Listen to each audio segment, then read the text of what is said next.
All right, everybody, welcome back. We are still on this age of exploration. I hope you guys enjoyed the lessons from last week. If you remember, last week we did a PowerPoint that looked a lot similar to this, but we are now on day 2, and we are going to keep it rolling. So we talked a little bit about what the age of exploration is and why it's important. Now we're going to go into some more specific details. We're going to talk about what you need to know and as far as their motivations, why did they explore, and some of the specific aspects that are very important to know about the age of exploration. So stick with me here as we go through the age of exploration, day 2. So the reasons for exploration. It's important to know what they did, but it's also important to know why they did it. And European exploration can be summed up in one phrase. The motivations for why Europeans are going to explore into the New World can be best summarized by the phrase God, gold, and glory. All the motivation for European exploration can be traced back to one of those 3 G's. So they are either exploring for religious reasons, they want to explore their religion, or they want a safe place to practice their religion, or they want to expand their religion, something to do with God. Glory, they want to bring glory to themselves, they want to bring glory to their nation, they want their nation to be proud of them. Or gold, they're doing it for money. They believe there's gold in the New World and they want it for themselves, and that's motivation in and of itself enough. So trade had moved from the Mediterranean Sea to the Atlantic Ocean. So remember, the Mediterranean Sea kind of separates or lies in between Africa, Europe, and Asia. It kind of lies in between those. So it moves from there to the Atlantic Ocean. So now you have to be able to explore so that you can be a part of those trade routes. And then there's the search for the Northwest Passage, a water route that connects the Atlantic and the Pacific Oceans up above Canada. So they are still trying to search for that, figure out how can we make it across the world by going through that waterway in Canada rather than trying to cut through North America, which we know doesn't work. Okay, so the Cape of Good Hope. The Cape of Good Hope lies right down here at the bottom of Africa, the very tip of Africa. So in 1488, Portuguese explorer Diaz becomes the first European to sail around the Cape of Good Hope. So coming around out here, which is the southern tip of Africa. In 1498, Portuguese explorer Vasco da Gama, he's going to sail around the Cape of Good Hope and on to the coast of India, establishing the first water trade route between Europe and Asia. So you can see these lines kind of spark just a little bit.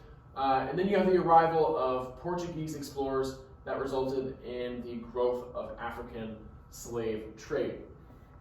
So you have this one here, this green line, I don't know if you can see this very well, this green line right here that's going to kind of go from southern India right here all the way back up there. That's Vasco da Gama. So he's going to create this trade route that runs Asia with Europe over the sea.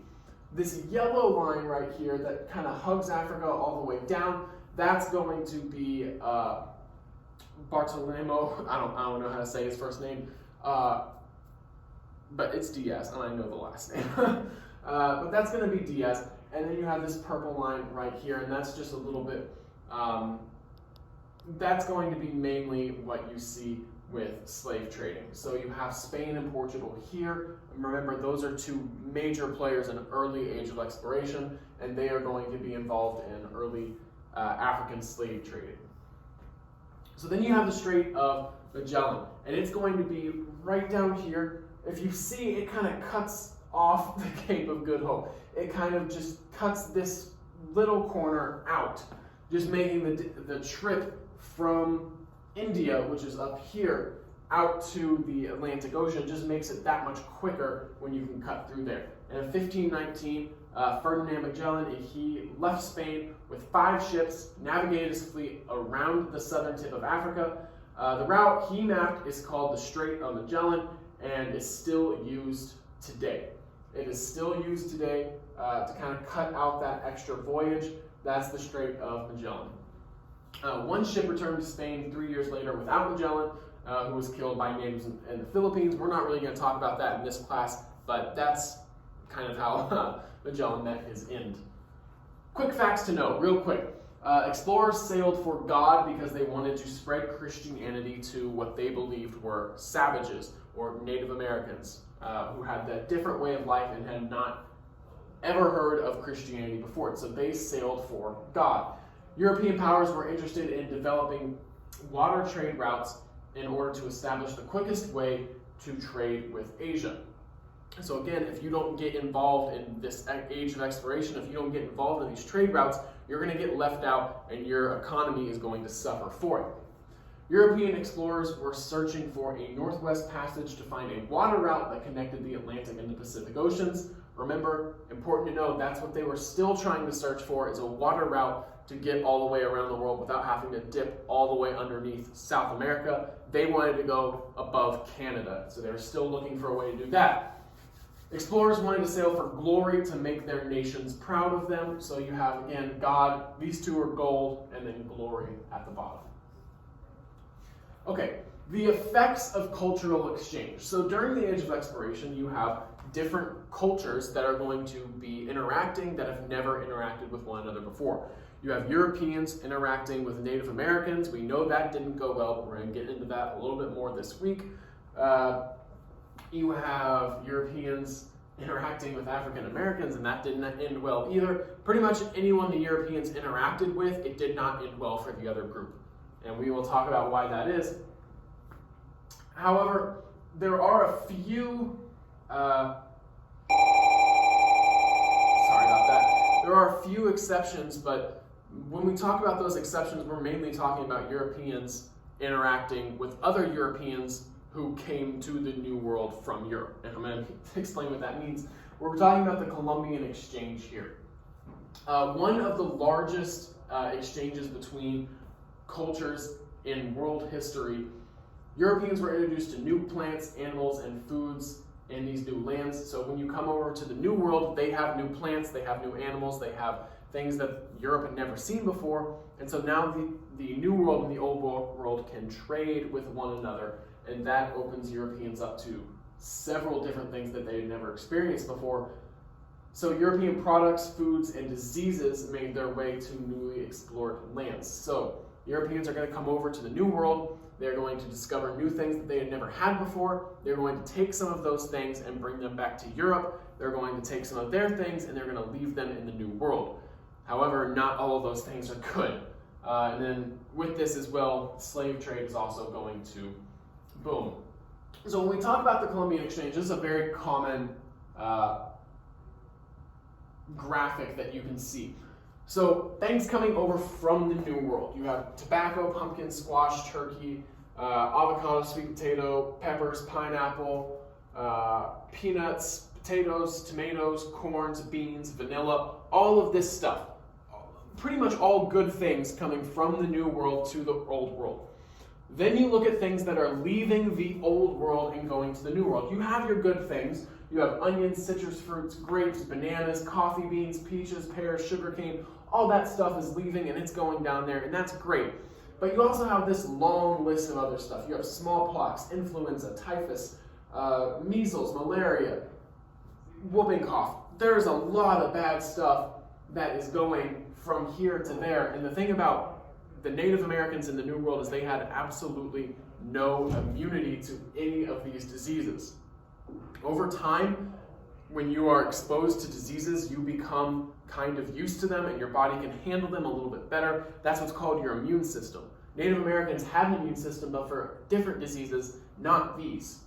And so when Europeans really start exploring and going over to the New World, it's going to be really, really disastrous. And this is non-intentional. For the most part, diseases coming from the Old World to the New World, that was a non-intentional spread, but it happened and it wiped out a large number of Native Americans when it did.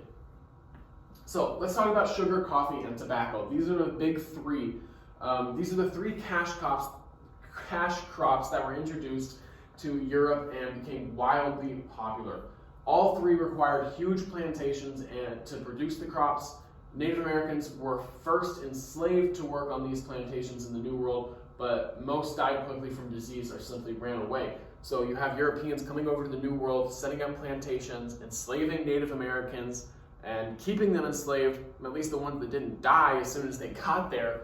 I mean, it's not a pretty picture when we really start to look at it. And this is going to lead to the use of Africans who were raided from their villages along the Atlantic coast of Africa by the Dutch. So you have the Dutch who are going to go into Africa. They are going to capture Africans that are then going to be shipped over to the New World to be used on these plantations, and this is going to create American-styled slavery.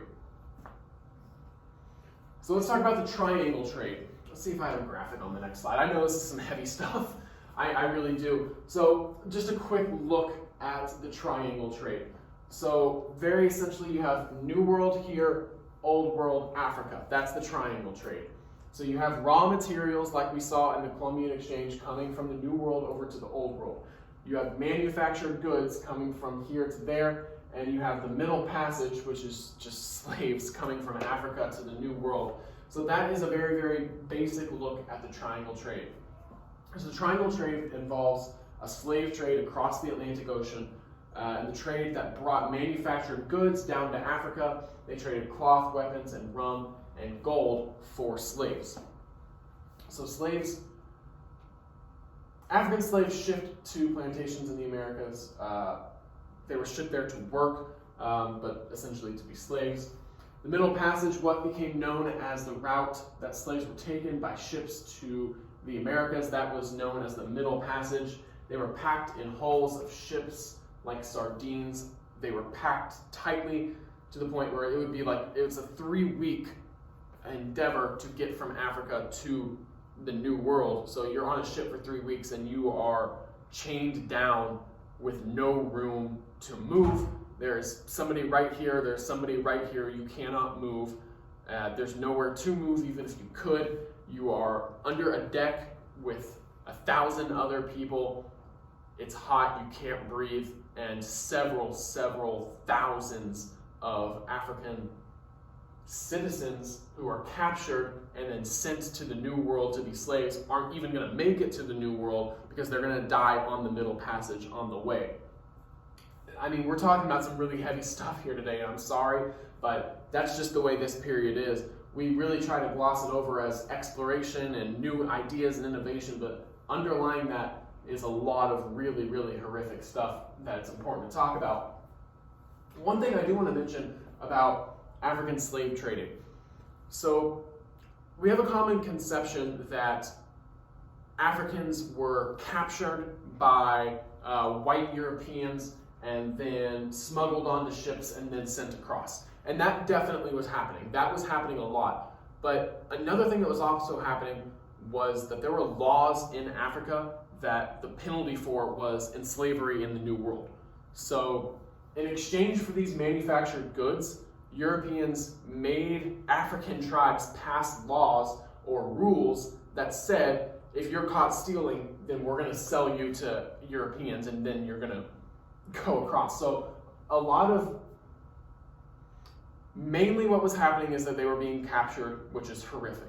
But a small percentage was also attributed to those laws that Europeans forced Africans to pass, which is also horrific, don't get me wrong. But that was also contributing to that. So it's important to know that there are many different avenues for how this was happening.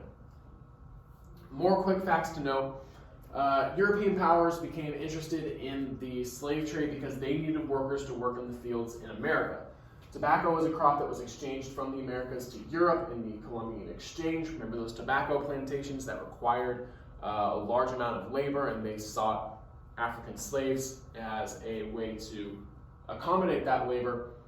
The triangle trade was the trip across the Atlantic that delivered 12 million African slaves to the Americas, and smallpox was a disease that Europeans accidentally introduced to American natives that killed thousands of Native Americans. So, yes, I know we dealt with some very, very heavy topics today, but there are some underlying issues with the age of exploration that don't get talked about enough that we have to understand moving forward, and we have to diagnose. So today's assignment, there is a Google form posted on our Google Classroom page. After you finish watching the video, please fill out the Google form to get today's points. Please let me know if you have any questions, comments, or concerns. I know that we went over some really heavy stuff today, so if you have any concerns moving forward about some of the things we might talk about, this time period gets pretty heavy, and I know that. So if you do have any questions, comments, or concerns, please let me know. Make sure you go into Infinite Campus and mark yourself as present in all 6 of your classes. And until next time, see you Wildcats.